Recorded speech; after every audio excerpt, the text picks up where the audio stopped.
ADHD അങ്ങനെ സ്വീകരിക്കപ്പെട്ടിട്ടുണ്ട്.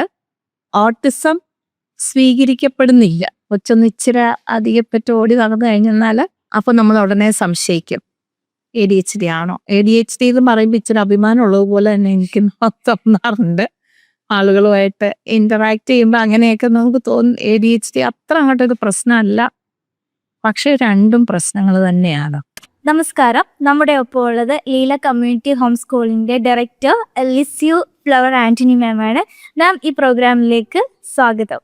Thank you. ഇപ്പോഴത്തെ പേരൻസിന് ഭയങ്കര ടെൻഷനും പേടിയുള്ള ഒരു കാര്യമാണ് കുട്ടികളിലെ ഒരു ന്യൂറോ ഡെവലപ്മെന്റൽ ഇഷ്യൂസ്, ADHD അതേപോലെ ഓട്ടിസം. അതിനെ കുറിച്ചിട്ടൊന്ന് പറയാൻ പറ്റുമോ? ന്യൂറോ ഡൈവേർജൻസ് എന്ന് പറഞ്ഞാൽ ധാരാളം വെറൈറ്റീസ് ഓഫ് ഡൈവേർജൻസ് തുടർച്ചയായിട്ട് നമ്മൾ സ്ഥിരമായിട്ട് കേട്ടുകൊണ്ടിരിക്കുന്ന ഒരു പേരാണ് ഓട്ടിസം, ADHD.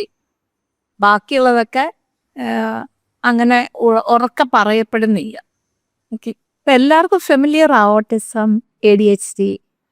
കൊച്ചൊന്ന് ഇച്ചിരി അധികപ്പറ്റ് ഓടി നടന്നു കഴിഞ്ഞെന്നാൽ അപ്പം നമ്മൾ ഉടനെ സംശയിക്കും ADHD ആണോ? ADHD അങ്ങനെ സ്വീകരിക്കപ്പെട്ടിട്ടുണ്ട്. പക്ഷേ ഓട്ടിസം സ്വീകരിക്കപ്പെടുന്നില്ല. അതായത് ഓട്ടിസം പരിഹരിക്കപ്പെടത്തില്ല എന്നൊരു തോന്നല് അല്ലെങ്കിൽ അങ്ങനെ ഒരു തിരിച്ചറിവ് ആളുകളിലേക്ക് വളരെ വേഗം എത്തിയിട്ടുണ്ട്. ADHDയെ എന്തുകൊണ്ടോ ADHD എന്ന് പറയുമ്പോൾ ഇച്ചിരി അഭിമാനമുള്ളത് പോലെ തന്നെ എനിക്ക് തോന്നാറുണ്ട്. ആളുകളുമായിട്ട് ഇന്ററാക്ട് ചെയ്യുമ്പോൾ അങ്ങനെയൊക്കെ നമുക്ക് തോന്നും ADHD അത്ര അങ്ങോട്ടൊരു പ്രശ്നമല്ല. പക്ഷെ രണ്ടും പ്രശ്നങ്ങൾ തന്നെയാണ്. അത് വളരെയധികം ഒത്തിരി വെറൈറ്റീസ് ഉണ്ട്. ഒരു ഇൻഡിവിജ്വലിൽ നിന്ന് വേറൊരു ഇൻഡിവിജ്വലിലേക്ക് പോകുമ്പോഴേക്കും അത് എൻറ്റയർലി ഡിഫറെൻ്റാണ്. നമ്മളിതിനെ മൈൽഡ്, ഒരു പ്രൊഫൗണ്ടിലേക്ക് വരുന്നതിനിടയ്ക്ക് ഒത്തിരി കാറ്റഗറീസ് നമ്മൾ പറയുന്നുണ്ട്, സിവിയർ എന്നൊക്കെ പറയുന്നുണ്ട്. പക്ഷെ എന്നിരുന്നാലും ഇൻ ബിറ്റ്വീൻ മൈൽഡ് ആണെങ്കിലും അവർക്കൊരു പ്രശ്നമുണ്ട്.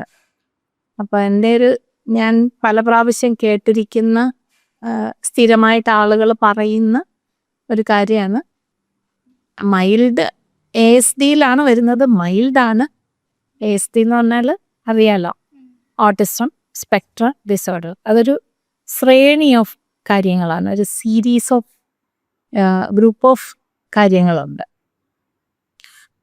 അപ്പോൾ അതിൽ മൈൽഡായിട്ട് ഓട്ടിസം ഉണ്ട് എന്ന് പറഞ്ഞ് ആശ്വസിക്കുവാണ് നമ്മൾ ചെയ്ത്. എല്ലാവർക്കും ഇതിനെപ്പറ്റി ധാരണയുണ്ട്, ഒട്ടുമിക്ക ആളുകൾക്ക്. പക്ഷെ വളരെ കുറച്ച് ആളുകൾക്ക് അതിനെപ്പറ്റി ഒരു ധാരണയില്ല. ധാരണ ഉണ്ടായത് നമ്മൾ ഉറക്കെ ഡിസ്കസ് ചെയ്യുന്നത് കൊണ്ടും അതുപോലെ ബുക്കുകളിൽ ഒക്കെ വായിക്കുന്നുണ്ടല്ലോ. അപ്പം അങ്ങനെയുള്ള വായനകളിൽ കൂടെയും പിന്നെ ഇത് ഒത്തിരി പ്രചരിപ്പിക്കപ്പെടുന്നുണ്ട്, അവയർനെസ് ധാരാളമുണ്ട്. അങ്ങനെയൊക്കെ കുറേ ആളുകളിലേക്ക് ഇത് എത്തുന്നുണ്ട്. എന്നാൽ തീർത്തും അറിയാത്ത ആളുകളും ഉണ്ട്. അപ്പം ന്യൂറോ ഡൈവേർജൻസ് എന്ന് പറയുന്നത് ജസ്റ്റ് ഇത് മാത്രമായിട്ട് നിൽക്കുന്നില്ല. അതിൻ്റെ ഇടയ്ക്ക് ഒത്തിരി വെറൈറ്റീസ് ഓഫ് കാര്യങ്ങളാണ്. നമുക്ക് വേണ്ടിയിട്ട് ഒരുപാട് അറിവുകൾ നൽകിയ മാമിന് ഒരുപാട് നന്ദി. Thank you.